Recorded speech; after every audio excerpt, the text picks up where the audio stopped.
So if you want to build a bigger back, there are countless exercises that you could do. You could use machines, you could use cables, free weights, or no weights at all. But there's one exercise I think that does really well that no one ever talks about, and that is the Helms Row. So in this video, we're going to talk about the benefits of the row, the technique, and basically everything in between. So let's get right into this. If you don't know what the Helms Row is, it is a free weight exercise that was invented by this man called Eric Helms. And if you have not seen this man, look at this. He's got a wingsuit for a back and he doesn't even wear anything in this picture. Like, what? That's insane.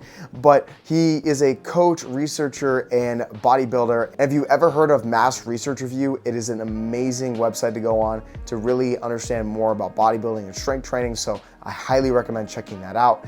But for him, he invented this row and there are a lot of benefits to using this row. The first benefit of this exercise is that it is super easy to set up. All you really need is just dumbbells and an incline bench, and then you're done. And if you compare this to, let's say, a pendlay row, you gotta get the barbell, then you also gotta get a squat rack, you gotta get the plates, and it takes a lot more time. So if you are really in a time crunch, that is something that really makes this exercise way better to start off with. And yes, there is also an incline row, but for the incline row, I find it a little bit awkward to start because you're in this awkward position of trying to get on the bench. But on the Helms row, you just go on the head of the bench and then you just start. So time to start is super efficient. The second benefit would be is that it is very easy to prevent cheating in the Helms row. So if I'm doing a single arm dumbbell row, then I can easily use the momentum to pull up the weight, and you don't really want that, especially when you're trying to build a back. And same thing with, let's say, like a bent over row, because even though it's in the same positioning as a Helms row, you could still use your legs or hips to drive it up, which you don't really want. You want to mainly use your lats in terms of building that bigger back as we talked about. So that's a huge benefit for the Helms row. So the third benefit I would say for the Helms row is that you get a bigger stretch, which is super underrated in back training. When you want to pick out an exercise, at least for me, I generally like having a more stretch position because that helps promote muscle growth most of the time. But even with other ones such as the pendlay row, super effective. I'm not bagging on the pendlay row. But the one thing I would say about the pendlay row compared to this, as they are the same type of movement with some little key differences, is that the pendlay row mainly has already a fixed position of how far you can go because there's the floor. If the barbell can only go so far unless if you break the floor under it, which allows you to get a bigger stretch, but you don't want that because you basically throw your back out.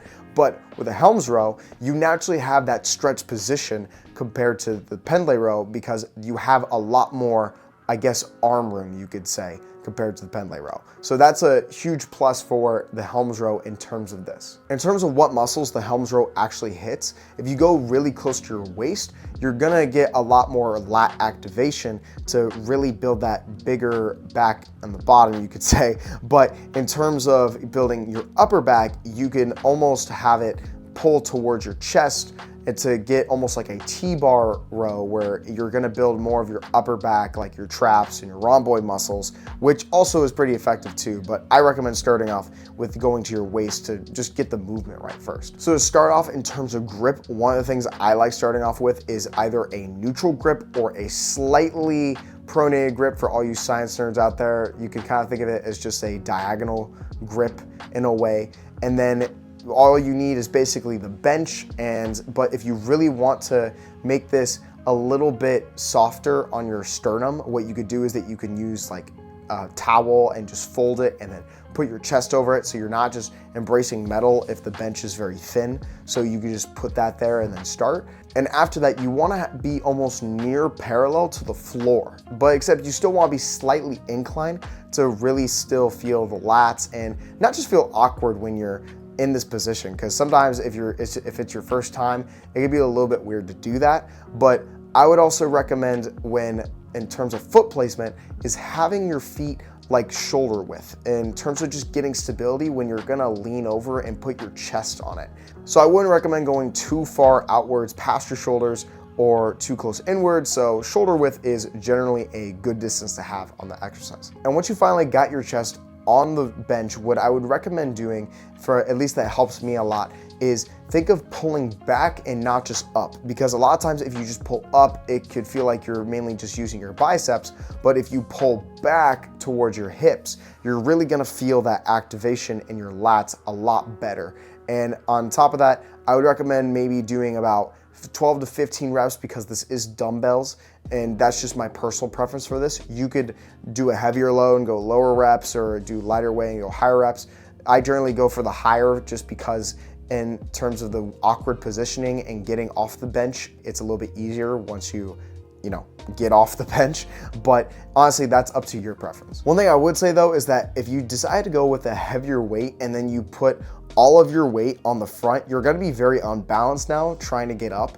And if you go too hard to lift, you might throw out your back. So just try not to do that. But what I do to help is that if I do decide to do a heavier weight, I will put my foot in front of the other once I'm done and then just press off. So it would be a little bit easier off my lower back when I'm trying to, put the dumbbells away. But if you're using a straight barbell, you might put yourself in a weird space because you can't like put your foot in front because the thing is literally right in front of you. I generally like using dumbbells at the ends instead of using a straight bar, because once you're done, having that foot placement is way easier to do. So just keep that in mind whenever you're wanting to use barbells over dumbbells in this case. One thing I would say about this exercise, now that you guys know how to do it, is that there are a lot of different things in terms of other exercises, such as like a pen lay row or the other types of rows that you guys know of with the machines or cables, that it's very effective to still use those. So I would recommend having those as well within your workout and not just